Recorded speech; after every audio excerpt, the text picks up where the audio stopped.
Yes, karibu tena kwenye video nyingine. Wazazi wote ambao mmekuwa mkitamani kujua jinsi au namna gani ya kupata matokeo ya darasa la 7 ya watoto wenu, sasa nimekuleteni video ambayo ukitazama hadi mwisho itakusaidia kutazama matokeo haya. Hakikisha baada ya kutazama video hii unafuatisha hizi hatua kwenye simu yako ya mkononi ili zikuwezeshe kutazama matokeo ya darasa la 7. Hatua ya kwanza, utafungua kivinjari cha Google ama cha Chrome. Na baada ya hapo, sehemu pekee ambayo inatupeleka kutazama matokeo haya ni kwenye ukurasa wa Baraza la Mitihani ya Tanzania ambao unafahamika kama NECTA.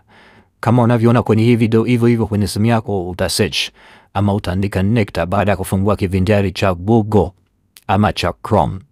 Na baada ya hapo, sehemu pekee ambayo inatupeleka kutazama matokeo hayo ni hii sehemu unavyoiona kwenye hii video. Hii ndio page ya NECTA. Mwanzoni kabisa kuna NECTA na chini yake kuna maandishi yameandikwa www.necta.go.tz. Utabofya hilo eneo, na hilo nimesema ndio eneo pekee ambalo unatakiwa kulibonyeza ili upeleke kutazama matokeo ya darasa la 7.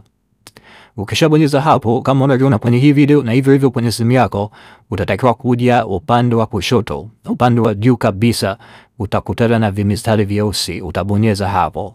Hiyo ndio menu ya NECTA, na ukishabonyeza hapo utakuja kushuka chini na utabonyeza neno limeandikwa results kama unavyoona hapo, na hivyo utabonyeza, na sehemu pekee ambayo inatupeleka kutazama matokeo ya darasa la 7 ni kwenye sehemu imeandikwa PSLE.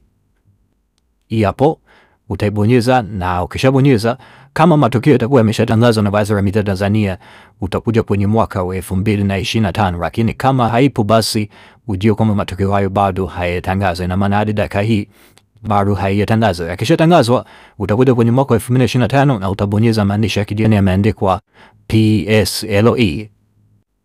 Na baada ya hapo utakuja kubofya mkoa, ama utabonyeza mkoa ambapo shule yako inapatikana, na ukishachagua mkoa zitafunguka wilaya za kwenye huo mkoa. Utabofya ama utabonyeza wilaya ambapo shule yako inapatikana, na ukishabonyeza wilaya utakuwa umefungua shule za kwenye hiyo wilaya.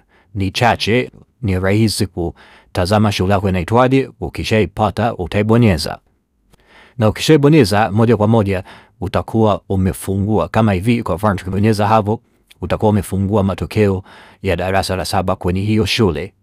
Hizo ndo hatua chache na fupi ambazo unatakiwa kuzifanya kwenye simu yako ya mkononi ili zikuwezeshe kutazama matokeo ya darasa la 7 ya mwaka wa 2025 pindi yatakapokuwa yametangazwa na Baraza la Mitihani ya Tanzania NECTA.